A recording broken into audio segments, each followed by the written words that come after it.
tengo cerca de entre 16 y 17 años trabajando el tema de derechos laborales, de derechos humanos laborales.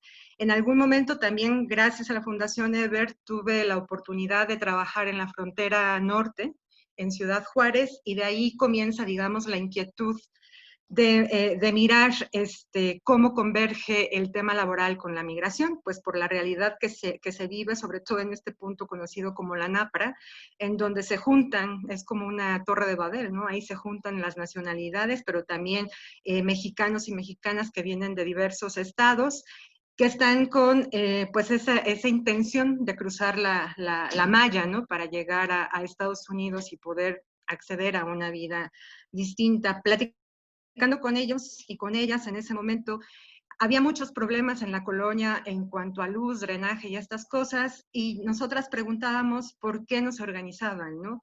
Y ellas nos dieron una respuesta muy sencilla: porque nosotros nos vamos a ir, porque no somos parte de aquí, porque no es mi país, porque yo no tengo derechos, entre otras cosas, ¿no? Y de ahí surge como esta inquietud. Ya después, trabajando en el Fray Matías y antes en el servicio jesuita a refugiados, el tema laboral pues siempre converge con el tema migratorio. Las personas podremos tener muchos roles en nuestra vida, pero uno seguro que siempre vamos a ejercer es el de ser trabajadores o trabajadoras. Mientras dependamos de nuestra fuerza de trabajo para sobrevivir, nosotros nos vamos a contratar en el lugar en el que consideremos más adecuado para podernos ganar la vida, ¿no? Para poder tener acceso a un salario que nos permitirá tener acceso a otros derechos. Entonces, bueno, de por ahí viene esta inquietud de pensar el tema en cómo convergen los derechos laborales y la migración.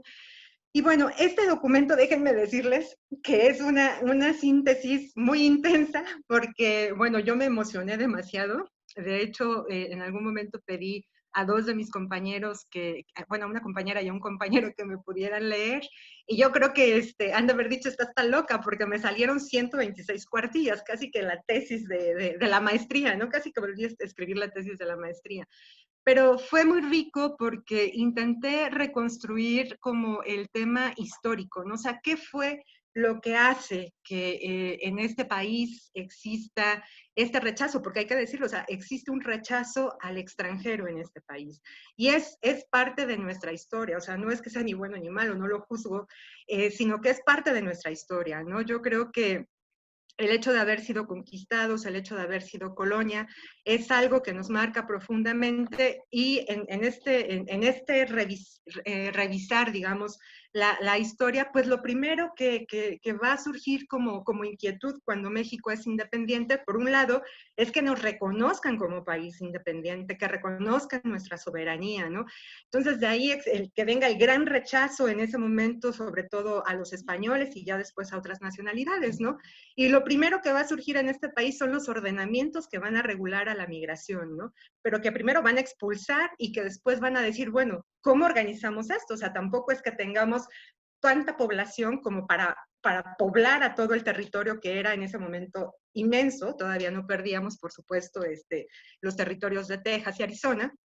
Era inmenso, la población era muy pequeña y siempre estuvo latente el tema de la invasión de Estados Unidos, ¿no? O sea, eso estuvo siempre ahí, ha estado presente en nuestro acontecer histórico. Entonces, bueno, cuando la pregunta es, ¿qué hacemos? Porque no tenemos mano de obra calificada, porque cómo vamos a echar a andar las minas, porque cómo vamos a echar a andar, pues lo que sea que se tenga que echar a andar en un país independiente recién, pues entonces después empiezan a pensar cómo traer mano de obra migrante para poder echar a andar eso, ¿no?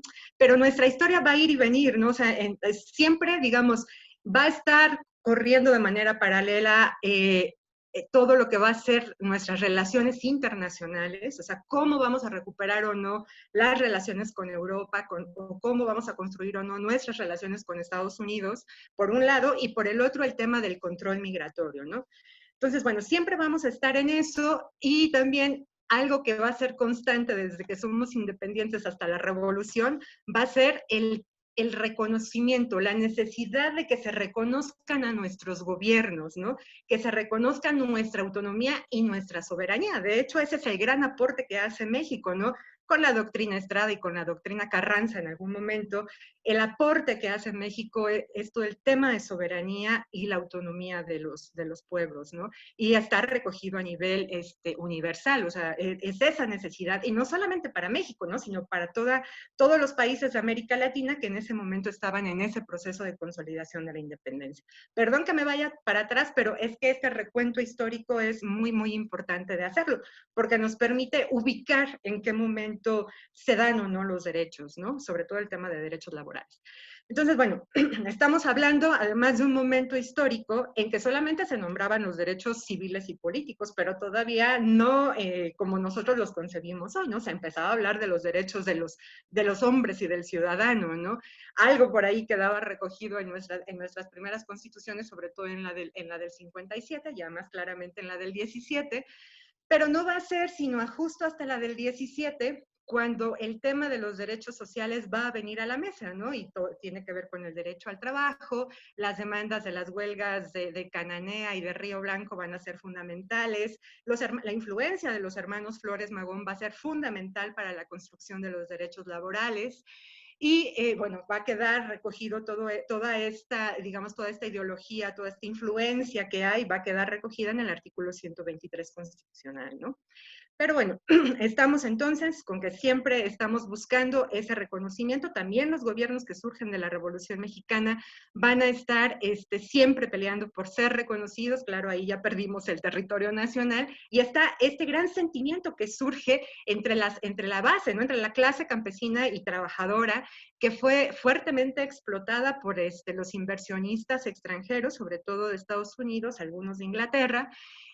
Este sentimiento que recoge Ricardo Flores Magón, ¿no? O sea, cuando él habla de las personas que necesitan protección, que han sido explotadas, él se refiere a esa experiencia de trabajo, ¿no? Recordemos que las jornadas de trabajo eran brutales, eran de más de 12, 14 horas, 16 horas, había trabajo lo mismo infantil que mujeres en condiciones terribles, y eran condiciones terribles pues para todos, ¿no? Pero bueno, entonces está esta situación, estas demandas que se van a convertir posteriormente en un reconocimiento de derechos, pero eso es lo que hace también en este transitar, digamos, en este estallido revolucionario, lo que va a ocurrir es que se va a construir también una gran necesidad de tener un sentido nacional, de tener una identidad nacional, ¿no? Entonces, este es un punto muy importante de lo que yo fui encontrando en la investigación, cómo el sentimiento nacionalista que surge en la revolución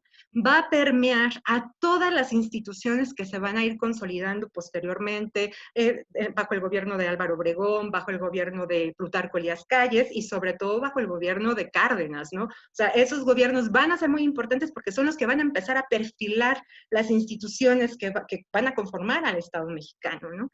Lo que es hoy el Estado mexicano. Pero también hay otra cosa ahí muy, muy interesante, ¿no? O sea, está el tema sí de rechazar a este inversionista extranjero que se benefició durante el porfiriato fuertemente de los privilegios que le daba ser inversionista, porque tenía injerencia económica, pero también tenía injerencia política y tenía una serie de privilegios, ¿no?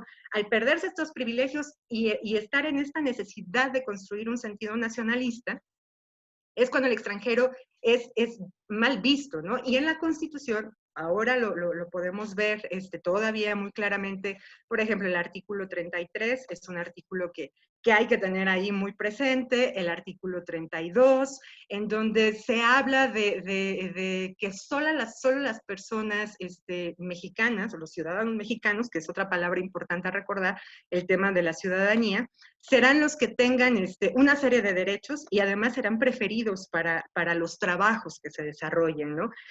Ya en el momento del gobierno de Cárdenas, otra cosa que va a jugar, además de este sentimiento nacionalista y de este rechazo al inversionista, al capitalista extranjero, ojo, ¿qué es eso? O sea, es un rechazo al dueño del capital.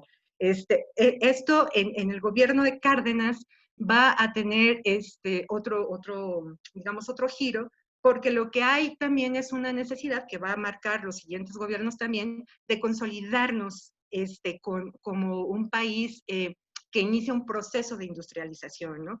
Entonces, claro, hay una gran necesidad de parte de los gobiernos, a partir de Cárdenas en adelante, de proteger a la mano de obra mexicana. O sea, hay que consolidar al trabajo, al mercado laboral mexicano, hay que cuidar, digamos, a las empresas que van surgiendo, que muchas, o sea, hay un acuerdo por ahí con Calles, al final de cuentas, en donde pues sí se va a tener que permitir la inversión extranjera, los otros gobiernos lo irán moldeando, allá llegaremos al Telecán después, pero vaya, ¿no? O sea, hay una necesidad a fin de cuentas de inversión extranjera y hay que hacer acuerdos y hay que mirar, ¿no?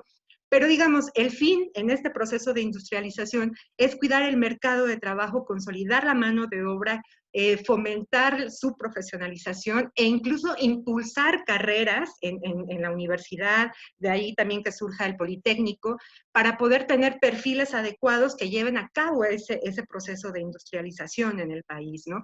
Entonces, de ahí, bueno, en 1931-32 la Ley Federal del Trabajo va a surgir, pero va a surgir muy alejada del tema que hoy nos ocupa, que es cómo protegemos los derechos de los trabajadores migratorios, ¿no? O sea, en ese momento era un no a los trabajadores extranjeros, ¿no? Ustedes podrán revisar la Ley Federal del Trabajo y desde entonces, aunque en el 76, 79, ya se me olvidó la fecha, de la modificación que hay a la Ley Federal del Trabajo, se intentan cambiar, hay una gran reforma, pero esta esencia nacionalista y este rechazo al extranjero no es algo que se omita de la ley, ¿no?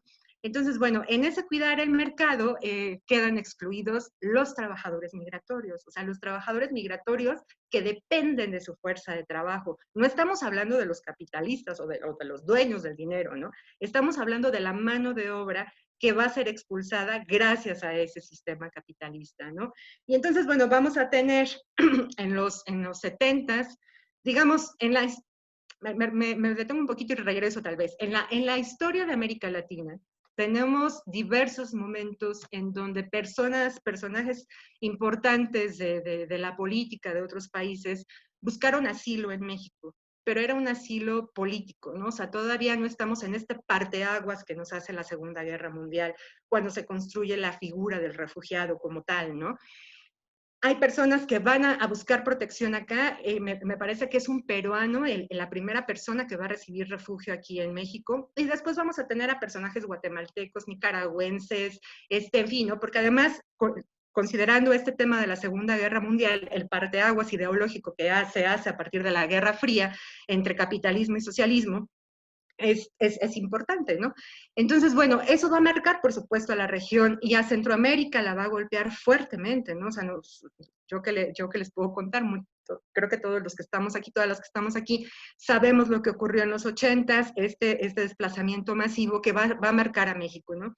Yo creo que en este tema de refugio y de asilo hay dos momentos importantes para nuestro país. Uno es con el tema de los refugiados españoles que llegan durante la guerra civil española, y otro tema va a ser toda la población guatemalteca desplazada en los 80s, junto con los salvadoreños que también van a llegar y algunos nicaragüenses, ¿no?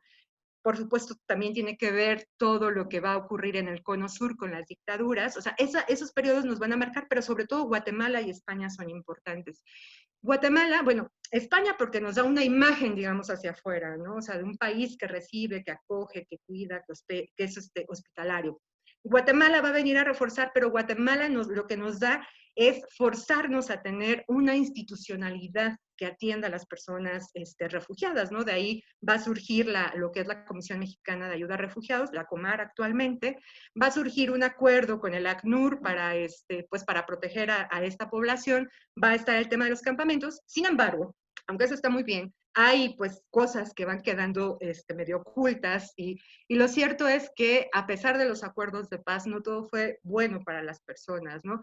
Muchas que entraron como refugiadas y fueron protegidas en ese sentido, cuando regresaron a Guatemala y vieron que no había posibilidades de estar allá, de hacer vida, tuvieron que regresar a México, pero ahora lo hicieron bajo una condición distinta. Ahora pasaron a ser migrantes indocumentados, que eso es otro tema. O sea, cómo históricamente se va construyendo la figura del refugiado y cómo históricamente se va construyendo la figura del migrante y documentar los países de sus mercados laborales, ¿no? A final de cuentas, de ahí que surja la figura del migrante económico y que la academia se ha esforzado muchísimo por estudiarla, sobre todo en los 80s, 90s, la figura del migrante económico, ¿no? Como si la falta de trabajo, la falta de posibilidades salariales, de condiciones dignas de trabajo, no fueran causas suficientes para moverte y buscar a una vida mejor, ¿no? O sea, ese es el primer momento de un desplazamiento forzado.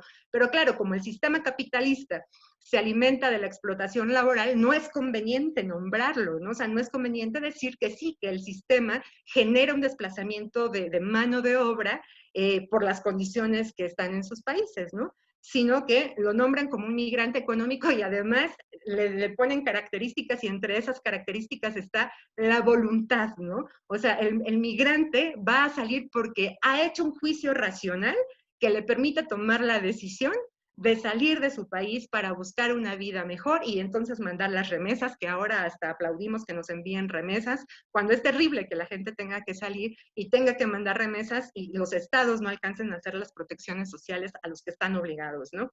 Entonces, bueno, eso también es importante decirlo porque estas personas se van a encontrar con estos vacíos que tenemos en la Ley Federal del Trabajo, estas exclusiones, y esto que no está contemplado en la Constitución, ¿no? En el documento ustedes también van a encontrar cómo hago paro un poco a ver el tema de la reforma constitucional del 2011, que es muy importante, porque, bueno, también es un parteaguas para nosotros la reforma constitucional. Sin embargo, si lo miramos desde el punto de vista de la protección de los derechos de los trabajadores migratorios, la Constitución en esa reforma se queda corta, porque solamente se reforma el artículo primero, sí se reforman otros, pero sigue existiendo el artículo 33, sigue existiendo el artículo 32, el 123 no es modificado, y no hay digamos, no hay una armonización en este sentido de la Constitución con lo que es la reforma, ¿no? O sea, todavía hay cosas ahí que pueden generar estos sentimientos de rechazo al extranjero y que permean la institucionalidad, porque, bueno, los que hemos trabajado litigando o los que hacemos incidencia ante la administración pública sabemos que los funcionarios públicos, si no lo dice la Constitución o su manual operativo, entonces no existe. Y a veces si tienen a bien en el manual operativo legislar, pues aplican el manual operativo, pero no lo que dice la ley y no lo que dice la Constitución, y mucho menos hacen una interpretación integral, digamos, de toda la normatividad que tenemos para aplicarla, y olvídense de que apliquen el principio pro persona, ¿no? Entonces, bueno, hay muchas cosas que juegan en contra a las personas migrantes, ¿no? En este sentido. Entonces, bueno, la reforma constitucional se queda corta y no alcanza a tocar, por supuesto, a la Ley Federal del Trabajo, ¿no? La Ley Federal del Trabajo sigue manteniendo cosas, además, marcadas regresiones con la reforma del 2012, y aunque en la reforma del 2012, y ustedes lo podrán ver en el texto, se recoge, o sea, hay un tema interesante porque se legisla, el legislador lo que trata de plasmar en la Ley Federal del Trabajo es no discriminar a las personas por ser extranjeras, por su preferencia sexual, en fin, ¿no? Sin embargo, siguen prevaleciendo estos artículos que sí hacen una exclusión del trabajador extranjero, ¿no? Por ejemplo, el artículo 7º, de la Ley Federal del Trabajo, dice que en toda empresa o establecimiento el patrón deberá emplear a un 90% de trabajadores mexicanos, por lo menos. Esto tiene que ver con ese momento de la Revolución Mexicana que yo les digo, y con ese momento de el impulsar la industrialización del país. O sea, claro, había que emplear a la mayor parte de trabajadores mexicanos, cuidando de que el extranjero, pero no el extranjero mano de obra explotada, sino más bien del extranjero técnico especialista, que eran los que abundaban, digamos, en ese momento y que beneficiaban al inversionista, ¿no? O sea, se trataba de cuidar eso. Y de hecho hay candados, ¿no? O sea, la propia ley dice que si una empresa contrata a un extranjero que es técnico en alguna área, ese trabajador se va a comprometer a capacitar a los trabajadores de esa empresa, y una vez que sean capacitados, entonces él se irá, ¿no? Entonces, esas cosas siguen prevaleciendo en la Ley Federal del Trabajo. O, por ejemplo, en el artículo 154 dice que los patrones están obligados a preferir en igualdad de circunstancias a los trabajadores mexicanos respecto de los que no lo sean, ¿no? O todo lo que tiene que ver con el trabajo, incluso, de trabajadores migrantes mexicanos que se van al extranjero, o sea, están totalmente desprotegidos. Y la reforma del 2012 mermó los derechos que tenían, ¿no? Entonces, digamos que ahí incluso hasta hay un retroceso. A lo mejor un avance es todo lo que tiene que ver con el trabajo, el reconocimiento del trabajo del hogar, y en la reforma del año pasado, del 2019, que también se coloca en este documento, si bien se considera que hay trabajadoras migrantes, lo cierto es que no hay todavía la armonización de vida, ¿no? O sea, en el documento, a final de cuentas, porque no sé cuánto tiempo me queda, a final de cuentas lo que estoy tratando de proponer es que sí Un se tiene, minuto te queda, gracias, Rita. se tiene que hacer una revisión de la integral de tanto de la Constitución como de la Ley Federal del Trabajo, pero también de la Ley de Migración, porque eh, al surgir, digamos, las instituciones, con el surgimiento de las instituciones encargadas de velar cada una por o aplicar la ley, observar la aplicación de la ley, la Secretaría del Trabajo no tiene competencias en materia de trabajo migratorio, ¿no? O sea, ustedes pueden entrar a la ley orgánica y pueden mirar el reglamento interior de la Secretaría del Trabajo, y no es que exista una dirección que se encargue de mirar el trabajo que hacen trabajadores extranjeros en el país. Esta competencia queda en la Secretaría de Gobernación, pero más concreta en el Instituto de Migración. Pero el Instituto de Migración no es Secretaría de Estado, es un órgano desconcentrado de la Administración Pública que tiene facultades casi de Secretaría de Estado en materia laboral, ¿no? Entonces, eso es algo que se tiene que revisar justo por lo que ha ocurrido en los últimos 2 años, en donde la política migratoria del Estado mexicano no discursivamente dice que sí, que está a favor de los derechos humanos de las personas, pero en la práctica lo que nosotros observamos en la frontera sur de este país es una policía migratoria, es una criminalización de la migración, es una persecución de los defensores, y no en balde los nombramientos que se han hecho, no en balde que la Secretaría de Relaciones Exteriores, encabezada por Marcelo Ebrard, que tiene toda una carrera ligada a la seguridad pública, sea quien ahora esté con injerencia en la política migratoria, se acompañe del Instituto de Migración, y que el encargado del Instituto de Migración tenga un perfil de sistema penitenciario, ¿no? Entonces, eso es de preocuparnos, porque por ningún lado está la protección de los derechos, mucho menos de los derechos laborales, ¿no?